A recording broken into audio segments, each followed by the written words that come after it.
Welcome to Confidently Wrong. This is our 10th episode, guys. We made it to double digits. I'm your host, Wesley Nakamura, and I'm joined, as always, by Mike Smith, Brian Redondo, and Savon Jones, a.k.a. Captain Vonnie. We've got a great show for you today. We're going to be touching a little bit on the Apple headphones and some Nintendo hubbub, and then we'll get into some Cyberpunk 2077. And then yesterday? Disney had their investor call maybe a couple days ago and dropped a ton of announcements about some movies and shows that are coming up, and we're really excited to kind of pick those apart and tell you guys about them. So let's start where we always start. What you're loving. Savon, start us off. Yeah, oh boy. So what I am loving right now, what I'm loving is it's been 7 years. Some people think maybe it's time to move on. I'm still having plenty of fun. December 15th, a new GTA Online heist update is coming out. It is called the Cayo Perico heist, I believe, but it's supposed to be Rockstar has labeled it as the biggest GTA Online update ever. It introduces an island. It involves you robbing, I guess, this drug lord guy, but there's clubs, there's subs. There's parties and raves on this island. I'm excited. You can tackle it as solo or up to 4 players. There's going to be a bunch of new vehicles they add. And for me and my homies, like, we're bucked up. We're ready to get it going and keep robbing stuff. Well, you'll have to give us the update when we come back on our next show and tell us how GTA GTA 5 is upgraded, version 13.0 or whatever they're at by now. I'll be honest. This game will have been on 3 generations. I'm ready. That's incredible. Generations. Brian, what are you loving this week? There are lots of things I'm loving. Among them, Hyrule Warriors and a little bit of Link's Awakening on Nintendo Switch. But I want to save this moment to talk about a pure diamond in the rough on HBO Max called How To with John Wilson. And this is less of a geeky nerd boy thing and more in the weird art film realm for Mike.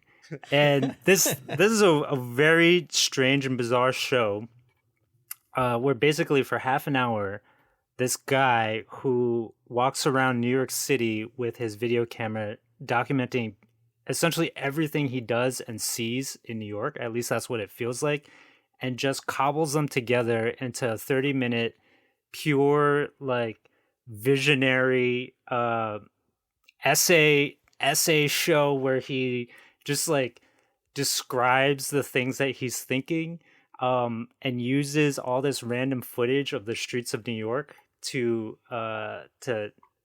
explain his vision. But, like, the hilarious part is that either he himself or the character he's playing does not appear to be like a bright person.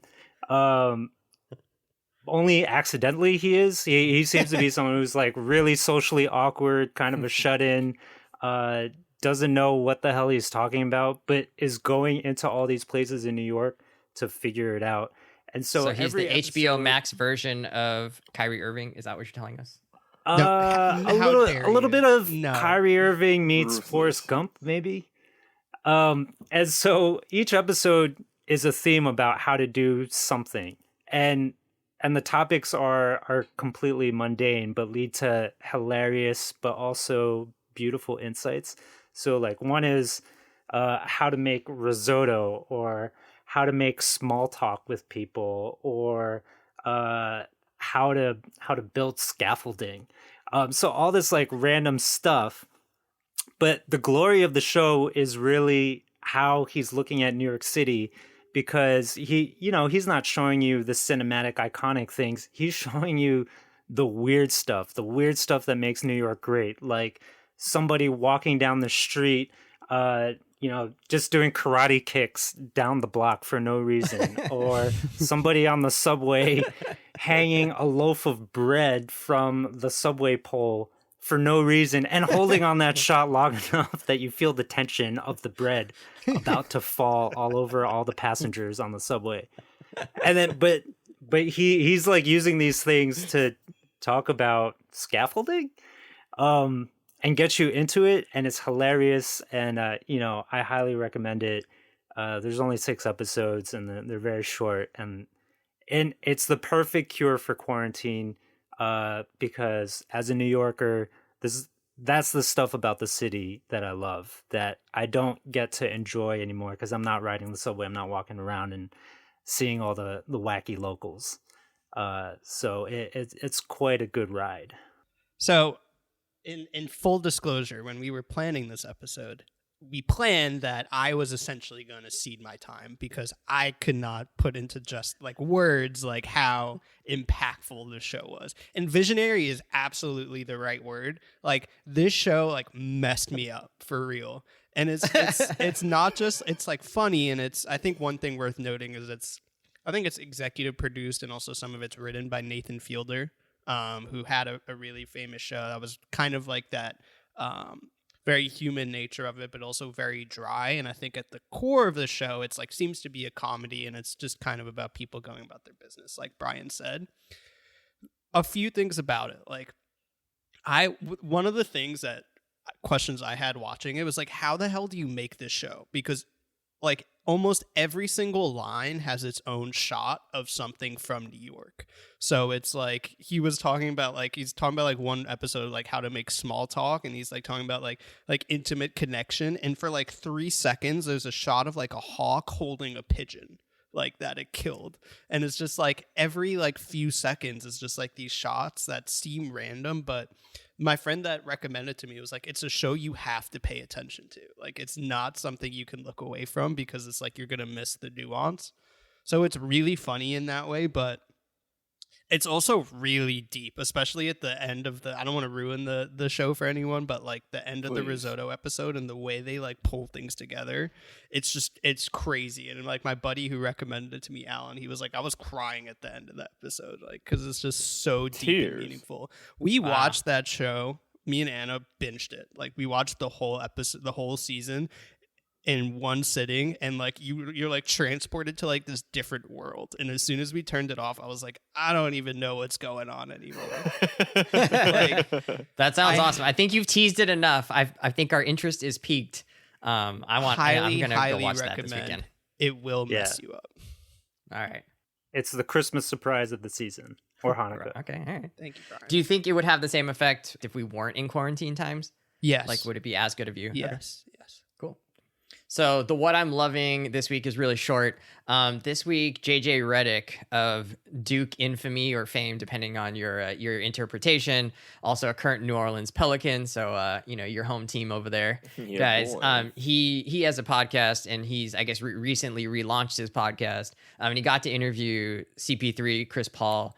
And they're good friends. I didn't realize this, but they're pretty good friends. And so he had CP3 on his show this week, and that show is a magnificent piece of podcasting and interview work. They have a clear like connection as personal friends, but they also get really deep into like conversations that they would normally have just without the mic. And so it's kind of a window into this basketball world that you don't normally get to see. Like, if you're getting a journalist interviewing a basketball player, they're still being pretty careful about what they're saying. This is different, but also like really insightful in terms of like how the players think about basketball. Now, Vonnie, I think you'd like it. Brian, I think you'd like it too. Alexis's boyfriend, Matt, he would probably like it as well. Just get into the nerds of it. Mike, your friend might like it. The one who Can we name all the fans of our show? Yeah. Shout out Will Cash. Shout out to Will, who has bad opinions about figure shooting. Will, who sparked the most vicious debate in Confidently Wrong. Oh my goodness. And then, Mike was like, don't shoot the messenger. And I was like, well, all right then. Okay. So those are what we're loving. Guys, check out that interview. It's on the podcast called The Old Man and the Three. I think it's a Hemingway play on words there. Let's get into our first topic. So our first topic is the Apple headphones. Officially, they're called the AirPods Max. I'm not sure why it needs to be plural, but that's fine. A little extra holiday sauce from Apple. They did a little quote unquote surprise announcement that they announced ahead of time that was coming. They're over-ear headphones. They're wireless. They're noise canceling. They've got this thing called transparency mode. They have spatial audio, which is supposed to be able to give you like a 3D sense of where things are. If you move your head around, like the audio should change.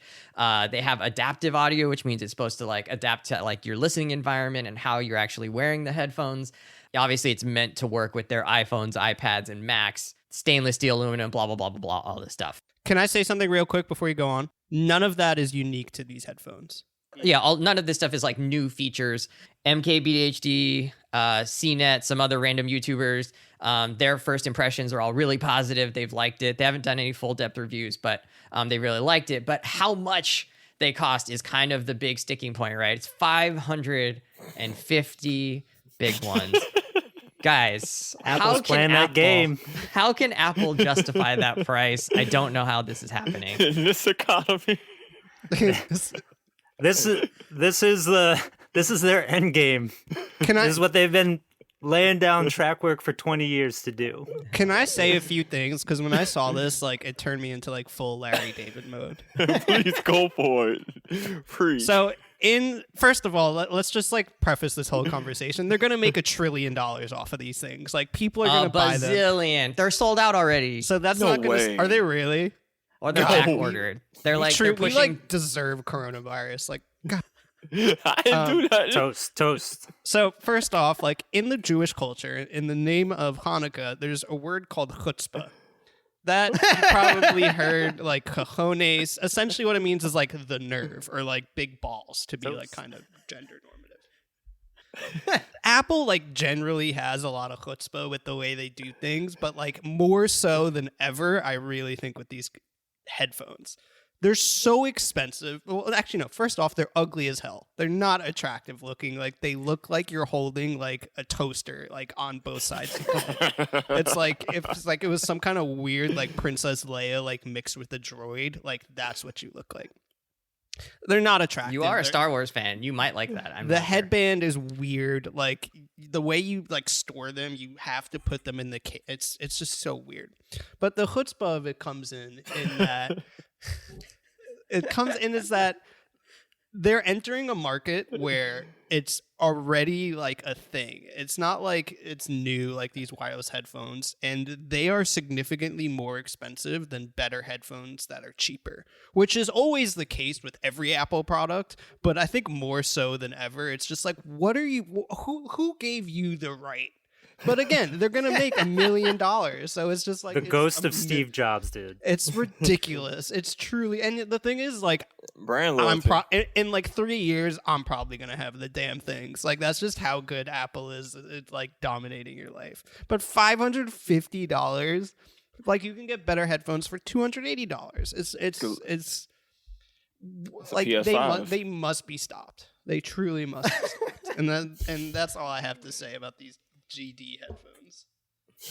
I would say that the $550 price only makes sense like if the audio quality is somehow cleaner or clearer in a massive way than what you can get out of the Bose 700 or the Sonys. Like, it only makes sense if this can also ray trace your reality. If it can't perform the same functions of the PS5. Get out of here. So how much of this though is like just status, right? So how much? That's all Apple. No, that's all Apple. We know. So yes, before you to answer your question, yes. But like when people bought the early iPhones, right? The iPhone 3G or whatever it was called, right? Like a lot of that was like, oh, they're still rare to get. Not many people have them. You know, and there was some like excitement around that. People would always be like, hey, can I see your iPhone, right? Like if you got a new one. And how much of that is going to happen here, right? And so setting themselves up as like this coveted product is like important, right? And so to make it exclusive, you make the price higher and you say that you're adding more expensive electronics. I don't know, you know. I'm already disappointed in myself because I know I'm going to buy these damn things. Oh, no, you're better than that.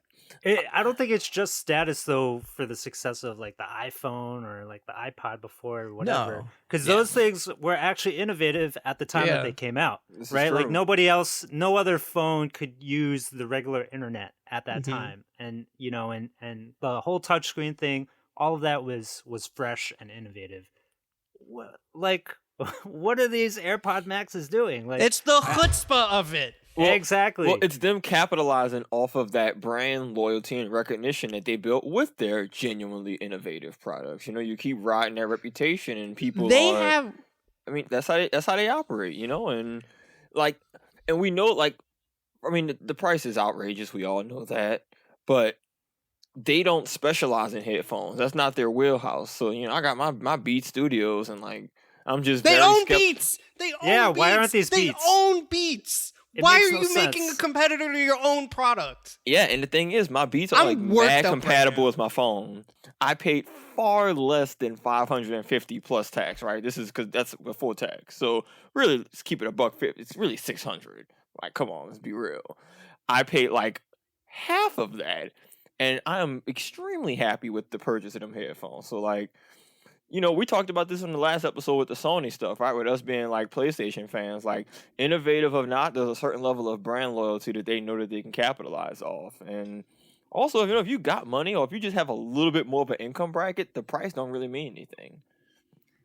Can we please get Dr. Dre to do an unboxing and review of these AirPods Max? I'd rather have Snoop Dogg do it. I think he'd be hilarious. Ooh, collab. We'll see if LeBron's warming up at him and when the season starts. We'll see if players are warming up in them. All right. Well, the next time I'm in an Apple store, though, which probably won't be till like next summer, I'm definitely putting them on my head. Yeah, it's like, how'd you get coronavirus? It's like, I tried on some Apple headphones just to see how like obnoxious they were. I think I'm just gonna find a giant pistachio macaron, just cut it in half, and put it on both of my ears, and see if I get the same kind of cred on the street. It was so funny in the Marquise Brownlee review when he was like, the metal, it was cold to the touch, and he made that point like 4 times. I'm like it's just like, what does our society come to? Cold touch metal. We were never good to begin with. All right. Well, sorry, Apple. We're not convinced. We're quite skeptical, I think. Let's go on to our next activity. Our next topic. Our next activity. Okay, yeah, our next activity. Back to teacher mode, guys. Turn to page 3. Yeah. Everybody. Teacher, I don't have my textbook. Yeah, Brian was definitely that kid. For sure. He had to sit next to his friend and look on with him.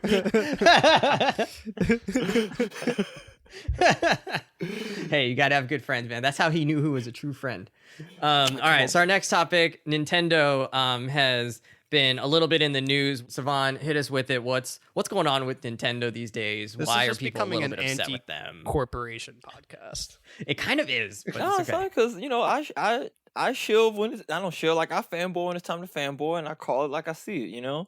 And in this case with Nintendo, like I'm calling it like I see it. They've been kind of on that bull lately. So recently with Nintendo, they have been having an increase in their cease and desist for just what they see as infringements on any of their like IPs or copyright. So some of it's been YouTube, where through, I guess, you know, whatever their flagging system is, if YouTube channels are using like Nintendo songs from their games, the videos are being blocked. They've made more attempts to shut down like any Super Smash Brothers tournaments that are involving the use of mods that allow for online play. And then there's them kind of historically just not being super supportive of the Smash community. But it's interesting because a lot of that Smash community, the tournament esports community, was very much big for the game's popularity and growth as a whole. So it's kind of a, why are you being so hard against the fans who clearly love your product? So Brian made that point when we were talking about this in our group text, that like Nintendo, like the narrative they've created around their products is like family friendly, blah, blah, blah. But it seems like their actual business is kind of the opposite of that. Like they know they have their like market on lock. They've clearly are not trying to compete with other consoles anymore. Like there's like Xbox and PlayStation no longer seem to be like even in playing the same game as Switch. So, I mean, if I was a greedy corporation, yeah, I think this makes sense. Like, why let people kind of mess up with this kind of narrative you very carefully created and is now really hitting its stride? But it's, at the end of the day, it's just a greedy corporation, was kind of my thoughts. Taking down the esports event, though, I mean, that to me that seems really like dangerous and ignorant of them to do, though, right? Like, Smash Brothers can only continue selling more Smash Brothers games and future, sequels and stuff like that because there is such a hardcore community out there for it, and like, and so they're gonna squash like one of the biggest tournaments of the year, and especially in this year, right? In a strange 2020 when like there are no alternatives, like they have to do it online. I mean, like I get why they would do that as a corporation, but it kind of seems like a disservice. And like, how long will it take for fans to get smacked in the face before they turn their back on something like Nintendo? Mm-hmm. Well, how much do you think this really cost them? Well, here's the thing. This was interesting, right? Like, to provide a little bit of context, some of the bigger tournaments that are supposed to be happening this year, the in-person ones, are canceled because of COVID-19. So for Smash Ultimate, the current Smash game, the latest one out, the tournaments were being moved to online. That wasn't a problem. For Super Smash Bros. Melee, the 2001 release for GameCube, still an insanely popular game, obviously that game for GameCube doesn't have online capabilities. So the online was made possible through an emulator, which that's fine, and then a mod program called Slippy that allows for online play. That's where Nintendo takes issue, specifically the use of a mod for online play for a game that they have. It's interesting because it's like they're against some of these mods, but it's also things that they don't provide for their games themselves. So it's like, what are you really losing out on? And then, it still helps build the community. But it's very interesting because they only really bring the hammer down on like the mod Smash community when it seems like there's money to be made. So like there was a very popular mod called Project M, which was a mod of Brawl to kind of make it play more like Melee, but it was totally fan created. The moment that it seemed like I heard Scarlet Witch was starring in that mod as well. I think they made House of M callback from 3 episodes ago. Sorry. Wow. My brain. No, but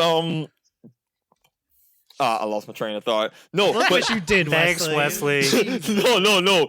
But the moment that the moment it seemed like people were gonna do Project M. Yeah, Project M. The moment that they realized people were going to do tournaments for it, that's when they started doing the cease and desist, and they were able to shut down what was the biggest Smash mod at the time. For a company that just got so much money, it's like, dude, even if you just let Twitch and Red Bull front all the money, you don't spend a dime and it promotes your game. I don't know. Yeah, free advertising. Yeah, it's crazy. So they clearly have some type of aversion. I don't know what it is, but it's very, very disappointing. Because other games have embraced it so much. Yeah, exactly. I mean, I think that's the lesson, right, from all these other gaming communities. As long as you facilitate the process, you're going to come out on top. But, one thing that I was also like annoyed with Nintendo for was shutting down all these in real life Mario Kart experiences that were like popping up in Japan and stuff. And they shut those down quickly.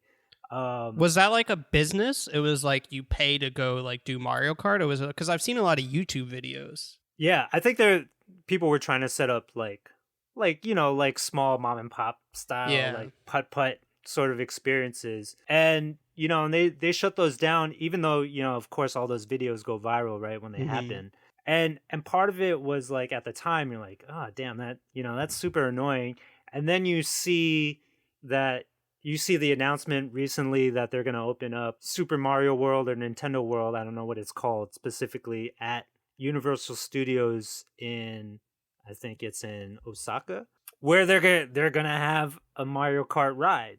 Mm-hmm. And so they're trying to muscle out competitors to their own business. But, ultimately I do think, there's room for lots of these things to coexist, and they don't necessarily like cancel out their bottom line.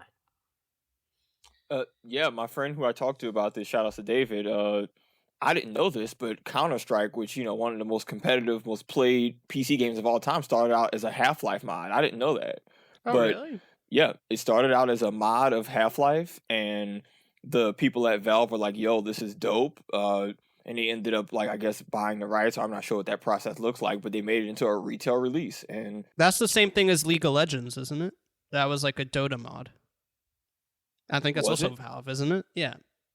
Well, another example. I mean, Bethesda's huge on letting people just mod, and if they want to make money and have people donate to them, they just like, hey, man, go for it. So this isn't like some weird. Nintendo's kind of the weird ones in the situation. Lots of other companies are like kind of, hey, go for it. So my last Yeah, question is, do y'all think this is like a purely like dollar signs thing, like a business decision, or is it more of like a kind of like marketing narrative thing? Like they just don't want people making money off of their IP, or it's like they don't want like a Smash tournament that could like not really necessarily align with the image Nintendo tries to create. Because like you don't want to like have a Twitch tournament where it's like guys that are like cursing, blah blah blah, or like it's like gets intense when it's like that goes against like kind of the whole image Nintendo has kind of crafted. I think it's more about the money only because they were going to sponsor the Big House before pulling out once they realized that the tournament was going to be carried out through the mod. And so when you're reading their little press release, they're calling this like piracy basically, right? Like that someone is like distributing illegal copies of the game that they haven't purchased. And so like for players to play, they're having to play like an illegal copy of the game that they didn't purchase. And so I do feel like it's more about money than it is about image. All right, our next one. So this week, this week. God, man, this week was crazy with launches. Cyberpunk 2077, a game that was actually originally announced back in 2012, May 2012. Is that when they announced that? 8.5 years ago, before the PS4, before the Xbox One.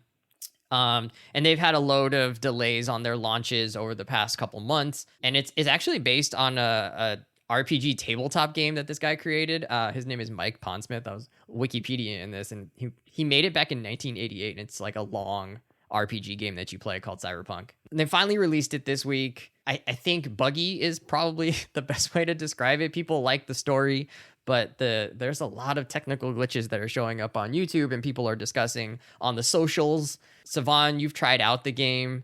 Why don't we start with you? What do you think about it in general, and how are you dealing with any bugs that you're coming across on the PS5? Can I give a little more? Savon picked up a PS5. We out. Mazel tov. Can I give a little more specific context about what this release has been before we get Savon's hands-on Yeah, go for it, Big Mike. So the biggest issues have been on previous gen consoles. So the video I just watched on PS4, the base fat PS4. You got to cite your sources. Who's this video, Mike? I think it was Gamer Ranks. I've watched a lot of Gamer Ranks. They did a really good before you buy. In Depth has been Digital Foundry. They did a really lot of good in depth. And actually, coming out of nowhere with a steel chair, IGN. IGN is actually, after giving it a 9 out of 10, which like I wasn't surprised about. Like I was expecting a 10 out of 10. They've actually been pretty critical of the performance on base consoles. So they did not allow reviewers to have access to the console generation, to consoles until like a day before the game came out. Were they trying to hide something? Well, they've been obviously this game was announced before PS4 existed. What it is running at essentially is on a base PS4, you're averaging 15 frames per second, sometimes dipping into like 10 and 720p. So those are probably not enough. Those are PS3 numbers essentially that is kind of really not acceptable for this generation. So I think people do feel kind of sketched out that they didn't allow the consoles to be reviewed as a way that like they were kind of hiding it. On the PS4 Pro, you're getting a bit better performance, and then obviously on the PS5, you are getting like solid performance. I think it's like averaging it's pretty steady 60 frames per second, but it's still the PS4 version. There is no PS5 version out right now, and that's because the game was supposed to come out in April and it was delayed a bunch. So that's what the internet's been saying. It's already turning into like a Last of Us 2 situation where the Cyberpunk subreddit is literally just a hate subreddit for the game. So that's been funny to watch. Savon, you could tell us your specifics in PS5 and kind of what it's actually been like playing the game.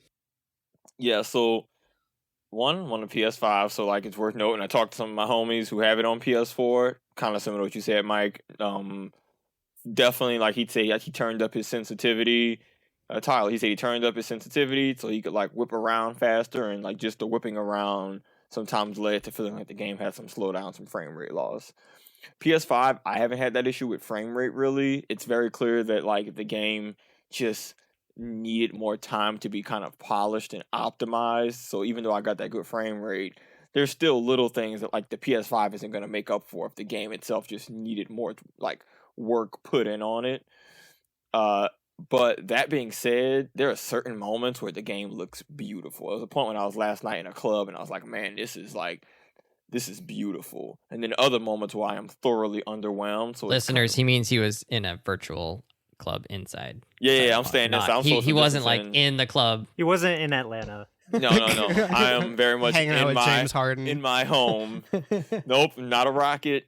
Look at me with the basketball reference. Whoa, you did it. Gross. Should we snap? Should we make it full charter school experience? Snaps for Mike. No, move on. No, but I'm still having a lot of fun playing it because the world still looks well defined. The factions seem interesting. I'm really big into any game. I like to read all of the logs and books and watch the commercials and stuff just to take in the world. I'm one of those type of people, so that's still there. So I'm still having a blast. But most of what you're saying here is it looks good, but like, is the game good? Right? Like they took looks 8 okay. years to. They took 8 years and probably more than that because they announced it in 2012. So they were probably already developing at that point. I'm having a good time playing it. I'm enjoying getting into fights. I'm enjoying hacking things. It's like the crafting system. There's a bunch of stuff that's a lot to take in, and it's very clear that like if you take the time to figure out how the hacking works, if you want to be good at gunplay, if you want to be good at beating people up or whatever your build is, you can play the game a lot of different ways. And if you really want to just make your own fantasy cyberpunk aesthetic character, like you can fully do that. And I'm having a blast doing that. Like I want my guy to be physically weak, but able to be a good hacker who can talk his way out of stuff. And I've already been able to have moments in the game where I've been able to do that, where a dude will beat the brakes off me, but then I hack a turn and, blast him and his crew. And like, that's what I paid my money for, that's what I'm in it. And I'm like, oh, I get to become even better at that if I play longer. Like I'm having a good time and that's all I really care about. And so, if this is where the game's at right now, at presumably it's worse and it's only going to be up from here, including an inevitable PS5 version, then, I'm good. I'm satisfied. I think the only because there's so much differing information going around in terms of the playability. Like if you look at the subreddit, you'd think it was an actual turd that people have different standards. PlayStation. Yeah, well, I think the issue with it is people really thought this game was going to be like the game to end all games, and I think The Witcher, obviously, in those very intense nerdy communities, is the pedestal of all of an open world RPG in terms of the depth and the beauty. It got to the point, but this just needed more time. And the ironic thing is people endlessly complained about the delays. There were 3 delays this year. I think there's a lot of pitchforks out right now. I just think this is a game that in a year people are going to say it's going to be one of the greatest of all time. So for me, I'm going to wait until there's a PS5 version, but I definitely kind of understand where people are like, oh, I don't really care about some of those bugs and some of that resolution stuff. But for me, a known snob, I'm going to wait. Mike, what would be, so let's say you get it in 3, 4, 5 months or what, a year when they release the PS5 version. What to use the main selling point of the game, or what are you excited about trying? It's just it's It's really ambitious. I mean, it seems super thorough. The world, the way they've created an open world is completely different than any other open world in that it's vertical. So it's not going to be as much like square mileage, but like the world has so much more in it because you can go up and down all these buildings as kind of like a dystopian city would be. I love Cyberpunk, like just that kind of aesthetic, like Blade Runner and whatnot. And it's supposed to look beautiful, and you have a lot of different options. And I just think it just seems like a game that most people would enjoy. It's just right now it's kind of undercooked, to quote the Great British Baking Show. Underbaked. Yeah, no good crumb. I'm in the same box as Mike. Like, this is definitely the type of game that I really want to play because it, fascinating, like Blade Runner-ish type world meets open world exploration and hijinks. But I did read some early reviews that were saying that, from a story point of view, that it doesn't seem like CD Projekt Red knows exactly what kind of story they're trying to tell, or they don't necessarily have a lot of like interesting things to offer in the way that, GTA and Red Dead Redemption, those narratives have like plenty of perspective on all these interesting themes about America and society and stuff like that. But it sounds like Cyberpunk may be empty in that regard. And so I was wondering, Savan, like what's your take on the story aspect of the game? Because I think that's a key component to make the open world experience worth it. So one thing about this game is that you get to fully create your own character, like pronouns, body type, ethnic background, whatever. In the beginning, you get to kind of pick 3 different like things that are like your upbringing / background, but you have a voiced protagonist who already has all of their lines written. So that means that all of the personality in them is like already there, And where I'm going with this is that I think that games that already have a defined protagonist who you don't get to really change any aspects of who they are lets you do that more in-depth story, because like if you play Red Dead, Arthur Morgan already has a defined character personality. Like you get to have influence elements of it, but like I think that makes it easier to tell that deeper story because you have a character who can interact with it in unique ways. I think I could see that being the case in Cyberpunk because you have dialogue options and whatnot, but like you're not a character who they sat and wrote the way they wrote like Geralt or the protagonist from GTA. There's still that fluid nature, and I think that's going to make it harder to do that more in-depth story. So I could see that being the case in this game story. I don't know if it's a knock for me yet, but that's a valid criticism. Well, I also think one other issue people have is that they really hyped up like choosing your path in the beginning, like Nomad, Street Kid, or Corpo. And what it appears is that really only changes the intro segment of the game. And after like an hour or two, no matter what path you choose, they kind of all intersect and you're on the main quest line. But I think there are a few criticisms people have of kind of like the choose your own journey bit that seem kind of warranted and might be things they could fix. Like a small thing, there's no barbers in the game. So you can't change your hair, which is like really small, but seems kind of crazy. Like when you're building like the arguably like or what they argued was the biggest open world or the most thorough open world. There's no way you can change your hair once like you pick your character, which is weird because you could choose your penis size. It just kind that of really like sounds like picking nits, though. Yeah, I mean that's also the whole thing. It was like people wanted this to be like the most. Like there's a lot of different parts of this game: gunplay, driving, character, RPG. People wanted all of that to be turned up to 100 in terms of the thoroughness, and that was just never going to be the case. One final that's question. Interesting. Yeah, go ahead, Wes. My thoughts were just like I've been seeing a couple of people highlight that the story does branch quite a bit, and because like the way that you move through the world, like whatever side quest basically that you're on or side missions that you're on, those influence like the characters and how they behave and the choices that are available. So one of the reviewers, I forget who it was, sorry for that guy who did a great job on this, he was saying like he's heard of and seen like 6 different unique endings to the main story based on choices that people made throughout the game. and that like, you know, if you interact with somebody and in a certain way, like they come back later and they're like, oh, I lost my job because of the way that like we did that certain thing. And if you had just left him alone, he would have said something very different when you came back to that character later. So there is some aspect of like this like choose your own adventure that is like actually affecting the game in a way that other games, I'm not a big single player, you know, game player, but in the ones that I have played, like those kind of choices never actually make a big difference in terms of like how the story plays out or what the characters say to you later, right? You're just on this storytelling mission. I mean, the upside of doing it more like The Last of Us is you get to experience this very carefully crafted narrative, right? In a game like this, or maybe in GTA 5, I don't know, Savannah, if you can relate it to that, but like maybe the story is not quite as like tight, but that's because you have so much more choice in how the game plays, you know, and how the story progresses. I don't know if that's the case or not, but I think a better comparison would be like Red Dead and GTA have a defined story, and you're not really gonna. There's a few things that you might be able to do choice wise. Yeah, The Witcher, but you're not going to be able to heavily deviate from that story.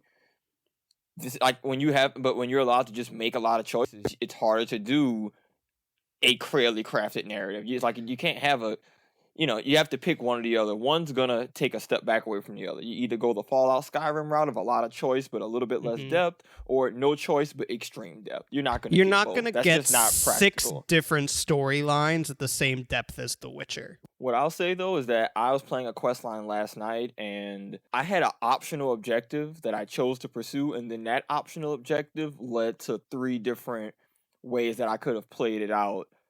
And then that led to something else at the end where if I had not even done that side objective, I don't know how this mission would have gone. And I'm not going to spoil anything, but it was clearly involving like it wasn't a low stakes interaction by any means. But, you know, choices mean that you're not going to have as much overall story depth and nuance. And you kind of have to accept that for what it is. So you might not get the level of commentary of a Red Dead narrative that makes you want to cry, but you get to have your ultimate cyberpunk fantasy. So one final point that I think we need to address, the elephant in the room about Cyberpunk, is Keanu Reeves. The New York Times recently posted a list of the 20 greatest actors of the 21st century, and spoiler, is he on the top 5? Top 5 is none other than Keanu Reeves. He's on the same list with Tilda Swinton and Denzel. Was a jar of mayonnaise that had been sitting out for 2 hours, was that like number 4? Like, I love Keanu. Like, he is not. Jesus Christ. Well, so fake news. Now I truly understand. What is this? Now I truly understand. Fake news. The New York Times critic did say that, or he made the bold assertion that anything with Keanu is better for having Keanu in it. So, that said, is Cyberpunk 2077 better with Keanu as Silverhand? Is that his name, Silverhand? I ain't even met him. I didn't know he was called for Silverhand. real? You haven't even met him? How many hours have you played? Apparently the intro is like massive, and then there's no way I'm still in the intro, dude. Apparently it's like have you driven a car yet? Yeah, but okay. I think I'm guessing he's a main character, and he was not going to be a main character, and then they liked the character so much that I did read that the intro takes 8 hours. Oh, well, I'm like 6 hours in, and I'm doing all the side quests, so makes sense. All right. Well, let's keep coming back to Cyberpunk as the updates come in and as you get further in the game, Savon. Because top 3 Keanu movies I've ever seen: The Matrix, The Matrix Revolutions, and Always Be My Maybe. What is all right. Point Break. How did the Lake House not make that list? The Lake House was awful. All right. Actually, I haven't seen that. Well, I haven't seen that many Keanu Reeves movies. Honestly, like it's the 3 Matrix movies, Always Be My Maybe, and The Lake House, and I think that's it. I've never seen Bill and Ted's. How is like the disrespect I've never seen John Wick. And this is just I've only seen The Matrix, and I had to watch it for a class. That's the only reason I watched it. Oh, and Speed. I was saying I watched Speed. Come on. The bus movie. Come on. You Savon guys goes, are so is that the bus movie? yeah, they said Speed. I said, oh, the bus movie, yeah. I've seen Speed parodied 1 million times and never seen Speed. That's like if the bus goes too slow, it blows up, right? That's right. Yeah, the bus movie. Yeah. Dennis Hopper. That's the premise of the movie. Wait, you don't know about this either? Mike, how the hell do you not know about Speed? It's with isn't like Sandra Bullock in it? Yes, you need to watch this. It's the prequel to The Lake House. See, I don't know if that's a joke or not. So it's the opposite of The Mandalorian this week, where Why? you have to go fast, otherwise it gets messed up. Because in The Mandalorian, you have to stay slow, or it gets messed up. That's right. When is Keanu going to be in Star Wars? The bomb is connected to the speedometer. If the bus goes below 55 miles an hour, the bus blows up. Like, why did all of these movies at that time have to have such a dumb gimmick? Like phone booth or whatever. Because the 80s were tough, man. It's like where if you leave the phone booth, you're going to get shot. Like, it's just like always like some weird. It's like, we're going to make like a pretty generic like action movie, but what we're going to do is we're going to add like some weird kind of arbitrary thing. It's like, if this blender turns off, your head's gonna actually explode, and then like John Wick's just standing there like shooting people trying to keep the blender going. They were just campy Saw movies. All right, let's get to our last topic. Keanu Reeves, greatest actor ever, I guess. And the fourth greatest actor, I believe, Brian fourth said. Greatest.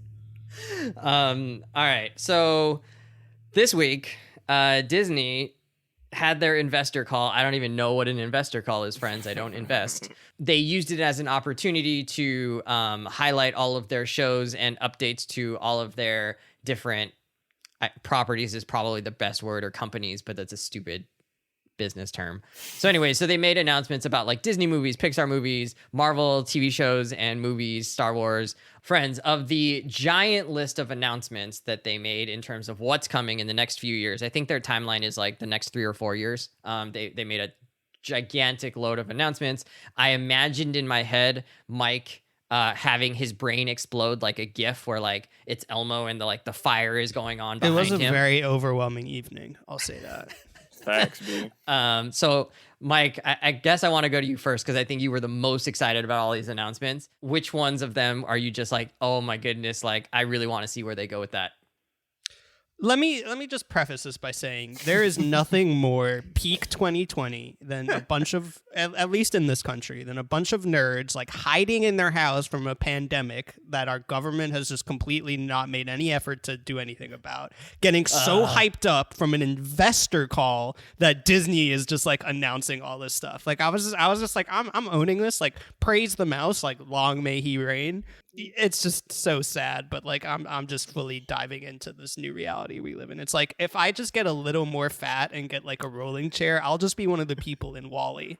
Like that's truly where we're at. Like just give me a screen right in front of me. I got all this Google Home stuff, so I don't even need to get up to like actually like turn lights off or do anything in my house. So Boy, that's the coffee maker's automatically making He's coffee. living Yeah, the right coffee, now. like, it truly is kind of cyberpunk. It's just like Disney Corporation brings you like Star Wars 27.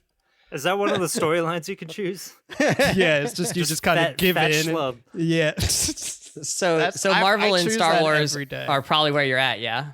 Those Marvel and Star Wars announcements? Yeah, so I mean, like the number one biggest thing for me is obviously the Obi-Wan Kenobi show with Hayden Christensen. He's back. He's back. He's the worst. He's not such the a bad worst. actor. He's Why not. are you He had so terrible excited? Was it writing. his fault or George It wasn't. Lucas's? It was George. The writing and directing. The hockey was George Lucas. Son. Like Anakin is supposed to be a moody dumb, and like that character was played to perfection in that way. I don't think he's an amazing actor. I think he's great to play Anakin. And I think like let him eat. He's one spot ahead of Keanu. Yeah, have you seen? Have you seen Jumper? Like, come on. Yeah, I have. Right, so I mean, it. I'm excited for that. Look, that's going to be a standalone miniseries. So we're only looking at 4 or 5 episodes. But I mean, like, Ewan McGregor coming back, and I think that in this new era of Star Wars, like, you know, the Dave Filoni, Jon Favreau era, I'm going to exclude the sequels from this. Obi-Wan has actually had some pretty great moments, and I think a lot of the characters connected to Obi-Wan have had some great moments. Like, specifically the Obi-Wan and Darth Maul duel in Rebels is one of the coolest moments in Star Wars. So I think that show has a lot of potential. Do you know where the Obi-Wan show is supposed to fit? 10 years after Revenge of the Sith. All right, nice. So that kind of between 3 and 4 gap where you kind of get to really do whatever but you at the want. tail end of it. So what else is there in that time? So Fallen Order is about 4 years after. Obviously, Rogue One is right at the end of that intermediary period because that leads right into A New Hope. Not 10. You said it's 10 years after Revenge of the Sith? Yeah. If it's 10 years, then, it's still a good bit before 4 and before It's quite Rogue in the One, middle. Yeah. I think it's about Luke's 16. a teenager. Yeah. I think it's about 16 years in between like episode 3 and 4. So, I mean, that'll be cool. And Ewan McGregor's a great actor. And I think like given where Star Wars is at now, like that could really be great. Another hugely important thing is going to be that Ahsoka and this Rangers of the New Republic show are all going to be connected to The Mandalorian and are going to be kind of at that same time. So obviously, probably Ahsoka is going to go down that looking for Grand Admiral Thrawn. Yeah, Thrawn. So we'll see that. That's probably where we'll get Sabine Wren. We'll see obviously more as Rosario Dawson as Ahsoka. I don't know what Rangers of the New Republic will be. That'll probably show like more of the soldiers' perspective of all these kind of things happening. Savon's not going to watch because it's just a cop show. Space cops. I'm like, so cops in space. All right, word. But what's promising to me about that is it's the same two guys doing The Mandalorian, Jon Favreau and Dave Filoni. So it just seems like they're going to be able to continue doing that. And it's also a show of, I think, good faith by Kathleen Kennedy and just kind of Lucasfilm as a whole in terms of kind of letting them do their thing that they're going to keep doing. Also, we don't know what the movie is, but Taika Waititi of Thor Ragnarok fame, of Hunt for the Wilder People fame, of What We Do in the Shadows fame is doing a Star Wars project. And he also did an episode of The Mandalorian last season. So I think that's going to be really, really, really cool. He is not missed in a long time. And I truly fanboy him. He's also half Jewish. So shout out to him for that. Jojo Rabbit was maybe a miss. Ooh, it didn't land for me when I first saw it, but it's so good, man. I think it's like so clearly like kind of like a Hitler in Springtime, like Nazi parody, and they just did that such justice. Maybe as like a Jew, like I don't know why Jewish keeps coming up today, but that like anti-Nazi. It's not because you made it come up. That show has one of my favorite jokes like of all time. It's like at the fall of Berlin when it's like Jojo and like his little friend Yorkie, and like Yorkie's who's in the army and is like 8 years old is like in tattered uniform, and he's like, the Americans are coming from the west, the Russians are coming from the east, our only allies are the Japanese, and between you and me they don't look very Aryan.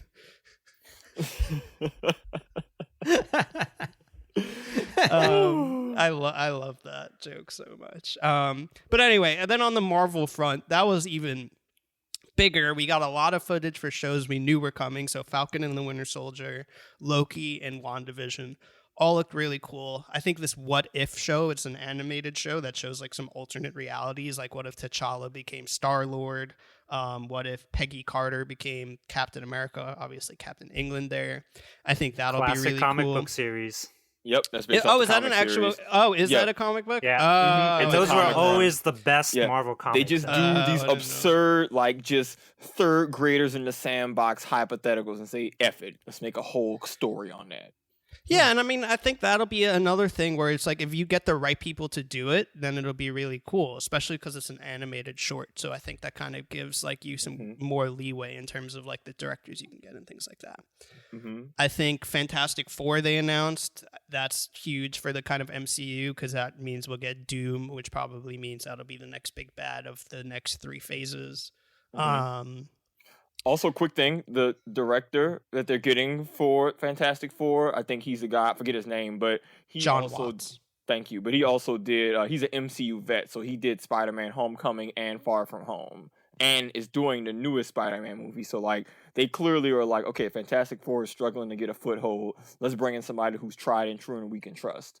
Well, that's what's so dope because it's like over the first 3 phases, they like have their kind of people they know they can go to, and it's like it's clear Kevin Feige like just knows how to do justice to these stories, not only from like a creative point of view but also the business behind it. So I mean, like I have a lot of hope for this. Moon Knight with Jon Snow, whatever his name is, Kit Harington. Yeah, so I mean, like it looks really cool. One thing you left out of here, and I actually wanted to ask y'all about this, is Shang-Chi, which just wrapped filming.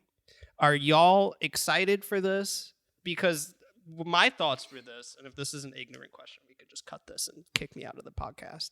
Is like they're trying to kind of replicate. You're not excited for it, is that? Yeah, no. It seems like it's not a Black Panther moment. That's what my question was. It seems like because it's an all Asian American cast, or actually not Asian American. It's Asian. It's all Asian casts, and it seems like they're trying to replicate that kind of cultural moment that Black Panther was. But you didn't even put it on this list, so this movie doesn't resonate with y'all at all. You're not excited about it at all. Like, we don't know the character. I don't mean to be like, oh, as Asian men, like, what do you? But I'll speak on behalf of all Asian American and Asian but people. But are you as Asian American? Like, this has not like registered with you at all. No, one, I don't know the character. Yeah. Who the is Shang-Chi? What's the lore? Why should I be interested? Who are any of the people in it that we're excited about? I don't know. As a community in pop culture, we're not quite there yet. I'll say that. I'm like more interested in like, you know, the farewell movies of the world. I feel like we need more interesting IP to like get us to the level of Black Panther, and some talent that we're actually really excited to see. Is there not anyone interested in the cast? Because I guess the big thing with Black Panther wasn't just that it was like an entirely black cast, but like they had Academy Award winning. Angela Bassett, Michael I know, Jordan. right? And it had Ryan Coogler as the director. Like, I mean, that's like a no fail. Like, oh my god, this is the moment. And if John Cho's not in it, like, like he's our guy right now. I don't know who else we got. It has Awkwafina in it. I like her. We need a better character too, and I don't even know who's the director. I really think Shang-Chi, though, part of the problem is that it's kind of a play for the China market, which a lot of recent blockbuster movies have been. Looking at you, Mulan, and you know. You mean you didn't want to pay $30 for Mulan with no music? Not for me. All right, well, that was just a question I had about that. Mine is similar. I just don't know anything about it, right? Like they haven't given us any trailers. Like, you knew Thor Ragnarok was coming, you knew like Captain America was coming, you knew Winter Soldier was coming. Like all of this stuff happened like really early, and like we don't know anything about this story. And I think for me personally, I'm like, oh, so it's like a Chinese martial arts movie, like not in the hands of people who are Chinese martial art people, right? Like, did the people from Crouching Tiger, Hidden Dragon work on this? Like, if they didn't, then like, what are they doing here, right? Are they just doing an homage? Is it not going to be that at all? I think there's just not enough to go on, right? So like, I can't be excited or not excited about it. Just there isn't enough that I know about it, and none of the people I know are in it except Awkwafina, I guess. But the Disney drop that I'm more interested and excited for from an Asian American standpoint, and specifically Filipino, is Raya and the Last Dragon, which is an animated film that looks Pixar, to be in the. I don't think it's Pixar. Oh no, Pixar isn't Disney. Sorry, it's like it's Disney.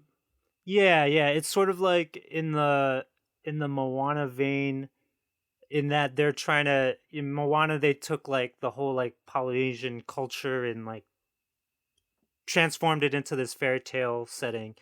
And I think they're doing that for like Southeast Asian cultures, so like Vietnamese, Filipino, Cambodian, whatever, into Raya and the Last Dragon. And to me, that looks like it'll be a lot easier to be good because it's animated and because of the the kind of tropes of those kind of films, and just has the room to be a lot more interested rather than Marvel trying to pander to an Asian American audience with some character that we don't know. And so they've wrapped filming on that movie. Like, it's pretty far along production, and like given it's supposed to like come out in the summer, so they've got to be. Given where MCU movies like stand, like we haven't really heard anything about it. So I mean, like they're due for a miss. Like, I hope the movie's good. But I think if they're really just trying to like replicate the magic of Black Panther, but like replace it with Asian culture, then like that's a recipe for disaster. So, well, quick thing I want to add on that, because like my biggest reservation, and Wesley Bryan, I could be completely off base. I'm not Asian, but I think part of what made Black Panther work was that it was based around the African diaspora, which specifically is something that Black Americans can like readily identify with, even if you don't know diddly squat about the MCU. Like my mom doesn't know anything about Black Panther, but she still saw the movie. Partially marketing, but also like the story, even if you don't know anything about superheroes, is very easy to kind of identify with as the target audience. Oh, one of the main characters is descendant of slaves in America, poor. Like, all right, cool. It's very easy to, if you know Black American history, have experienced that, you know, it's very easy to latch on to. But you know, I don't know if that's the same way that Asian Americans or even Asians as a whole feel, because there are so many different nations that do have their own distinct cultural identities that weren't ripped away in the context of like it was for Black Americans, where it's very easy to just say, oh, Wakanda, cool, fictional African country, all right, bet. This is a very easy to just latch onto no matter where your roots are from. But Shang-Chi, it seems like it's a lot harder to just swap the races and say, okay, let's see if this clicks. Well, so like I wonder if there's this thing though going on where Black Panther was one of the first time we've seen a Black cast and a Black actor be framed as a superhero, as triumphant, as powerful in this way that is typically reserved for Thor, like a super Aryan white god, right? Like, you know, and so yeah. You know, and so there's something to like that's novel, that's new, that's like groundbreaking about that, right? But like Chinese martial artists is not a groundbreaking situation, and in fact, that's how like a lot of us as kids got made fun of. Oh, hey, there's Bruce Lee, and then a whole bunch of string of ching chong noises would come out of it, right? Like, so there are not the like warm and fuzzy feelings that like, oh, I'm seeing a Chinese martial artist up there do his thing or her thing, like. I don't have the same level of like, wow, that's amazing, right? I'm thinking like, hey, that's cool. They can do that. That's really talented. But like, I don't relate to that in my life at all. And in fact, there are some negative feelings that come along with that. Although when I saw Donnie Yen in Rogue One, that was pretty awesome. So, totally. You know, it can go the other way too. So good. And the diaspora thing you're talking about is totally spot on. Like focusing on like a Chinese story and Chinese character, like that doesn't resonate as much with us non-Chinese people. Like I'm not Asian, so I can't speak for that. Yeah. But that was I'm like, well, those are different countries, so I don't know how much someone who's Vietnamese or Japanese really identifies with something that's Chinese. Like, oh, we talk shit about them. If you're not even like a descendant of China, I don't know if this resonates at all. Because you have an ancestral country, you know, homeland. You can directly say, "Hey, this is my culture. This ain't it." Yeah. So I think Brian's point that this might be just pandering to the Chinese market is interesting, because I think part of what made Black Panther great was that, like Sivan was saying, there was a really poignant theme that was interwoven into a really great superhero story, and then obviously Killmonger kind of like embodied a lot of that conflict there, and that's what made that movie so great. It made his performance so great. But it seems like a lot of when Disney has to pander to the Chinese market, you can't make statements like that. Like it almost has to be kind of apolitical. So I do wonder if they're kind of setting themselves up for failure and not really putting themselves in a position where they can like do justice to the culture. But so then it's just like Wes is saying, like kind of just like a flat attempt at making something poignant that never could be. Yeah, I'm constantly reminded of The Boys, which we've talked about on this podcast before, and when they put all the 3 women superheroes together in front of the sign, like, girls get it done. Yeah. That's what this shit always feels like. Like even the Captain Marvel movie felt that way. Another thing we might want to throw into this category is the Ms. Marvel TV show. I'm excited for that, which has people are going Pakistani American. Yeah. I mean, why? Fanboys didn't even like the original because it's comic. America. Yeah. Yeah. For racism. She's such a cool concept. She is a really cool concept, and like, you know, I think that one might work. I think it'll be excellent, but it's going to be the same thing as Like, you remember how much hate Captain Marvel got? Like, how controversial that movie was solely because it's like a female thing. And I think that also did a pretty good job as like kind of like having some feminist ideas in there. And I think if they can do that also justice in Miss Marvel, like, because the character's Muslim, right? She's Muslim. She's Pakistani. She's from Jersey City. She's also but she's also like a hyper nerd and like a fangirl, so she's still like very grounded. Yeah. But that's a narrative people in America can relate to, right? So like this is going to play a lot better, assuming they do it. Like, let's give them the benefit of the doubt. They do a good job in writing it. They hire people who make good stuff. You know, I think that'll work. Ryan Coogler made Black Panther about Oakland. So if they do a good job about making this truly Jersey City, they'll be on track to success. I will say that. Any other things you're excited about, Savan, that you saw in the Marvel, Star Wars, Disney, whatever releases? Yeah. One specific thing is, well, this is a general theme. Well, first of all, there's Vision, Star Wars Visions. They have the whole thing where they're just doing Star Wars stories, but done through like anime studios. Like that just appeals to all of the anime nerd in me. Is it actually anime, or was that supposed to say animated? No, anime. Anime, okay. Anime, actual Japanese with Apple Japanese studios. So, that's cool. So what I'm excited for collectively is, and you know, for context, I grew up reading all the Star Wars and Marvel stuff as a kid, so watching this come to life truly is a dream come true. I'm most happy that despite the huge volume of shows, which can maybe give some people like reservations, they're clearly going with drastically different art styles and tones for the different ones to make them unique. Like She-Hulk is going to be a comedy series involving superhero legal situations. That's going to almost be like a Harvey Birdman attorney at law type deal, where or like a space ghost. Like it's almost a parody of itself. Like imagine She-Hulk, just a giant green woman in court, or some guy argues about a lawsuit because of something a superhero did, and it's like these no-name bit characters. Like that could potentially be hysterical. But then Moon Knight is going to be a character with multiple, like dissociative he has like clearly has a personality disorder, and it's going to be really, really gritty. And then you already saw how Daredevil was super, super gritty, so they're not afraid to do different tones.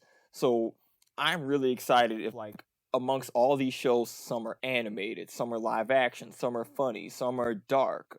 For the Star Wars shows in particular, like I want to see one of them be really gritty and one of them be maybe really campy or funny. But if they can hit the different tones for those different types of shows, I'm very excited. Mace Windu destroying armies with the Force, like that doesn't work in live action, but if you animate it, it's like, yo man, go nuts. It's really crazy that looking at all this, like skepticism is not one of the first things I feel like is one of the first emotions people feel, because it's like Marvel has done such a good job, especially in the last phase, of just letting creators like make cool stuff that is like authentic to their creative vision and not like really like ham-fisting like creative ideas. So I mean like we've seen Thor Ragnarok and like Winter Soldier or like Endgame both be amazing and both be like drastically different kind of ideas of what superheroes could be. So I think they have a lot more of a strong track record with Marvel. So like looking at this, like I feel confident a lot of these are going to be good to great, but I think the question is like, well, how can they now expand on Star Wars with kind of that same independence they've allowed people to have? I think it'll be something for everybody. Like I don't think this is intended for you to like all of it. Even us, Mike, as super hardcore fanboys, all of this, we're not going to like all of it, and that's okay because some of it isn't going to be geared towards us. That's a good point. And also, I was very skeptical until I started reading the descriptions. Honestly, I was skeptical. I was like, oh, they're releasing all this? I'm like, this to me feels like quantity over quality, and it wasn't until I started reading the descriptions of when they said drama, comedy, then I started to feel a lot better. It's also worth noting some of this stuff is not going to come out for like 4 years. That's cool. Yeah. So Brian, you excited about anything, or you got any well, I mean, that's kind of how I felt, is like this dual feeling of both excitement and dread, because it's like, oh my god, like I can't believe they're finally going to put the Hawkeye story on screen, right? Which those are some of the best comics with the new Hawkeye, Kate Bishop, and the old Hawkeye's like trying to mentor her. Like those are great comics. So cool to see those on screen, but then you're like, oh my god, there's like 9 Star Wars shows, there's like a bajillion Marvel shows, and there are also new movies coming out on top of this. And I'm just feeling that glut of like, when you've eaten too much of your favorite fast food or something, and you're like, oh shit, what have I done to myself? I'm sort of afraid of that moment here, and like it just made me like want some new IP? Can we get like some fresh ideas out there? I mean, even Sister Act is coming out with a sequel. Sister Act 3 was part of this drop. I mean, I'm going to watch it, but do I need it? Well, we don't have any time to talk about this really, but we were kind of clowning on the WB and their it's like now that we've talked about all this, let's talk about Godzilla versus Kong or Suicide Squad 2. Do you think like this was planned? Well, like no, it couldn't have planned. I'm sure the investor call was like at a set date, but it's such a dick move. Like Warner Brothers is just like, we're doing something like consumer friendly, and like this is actually a pretty cool thing. And Disney's like, we're gonna raise Disney Plus. We're gonna like be like pretty like not consumer friendly, but we're gonna make a lot of great stuff, so you don't need to get out of your chair. And people are just like, oh okay, yeah. Let me have, like, good content is consumer friendly, baby. All right, well let's wrap up our show. I think that's a good one. Fans, listeners, everybody out there, Confidently Wrong, this is probably our last episode of this year. You can follow us on Twitter and Instagram, both of those at confidently_pod. Have a happy holidays. Have a happy new year. Can we say happy Hanukkah? Is that all right, Mike? Is that Hanukkah, offensive? baby. And on the next show, we're probably, I mean, assuming there aren't any huge announcements, we'll probably touch on the last half of Mando Season 2. And Wonder Woman 1984 is coming out on Christmas, as is Disney's Soul, I believe. I don't know if you guys are going to check that out. I'm into it. Yeah, but we'll come back in the new year with some fun stuff. All right, y'all. Thanks for listening. And, we'll see you next time around. See you 2020. We out. Let's get it.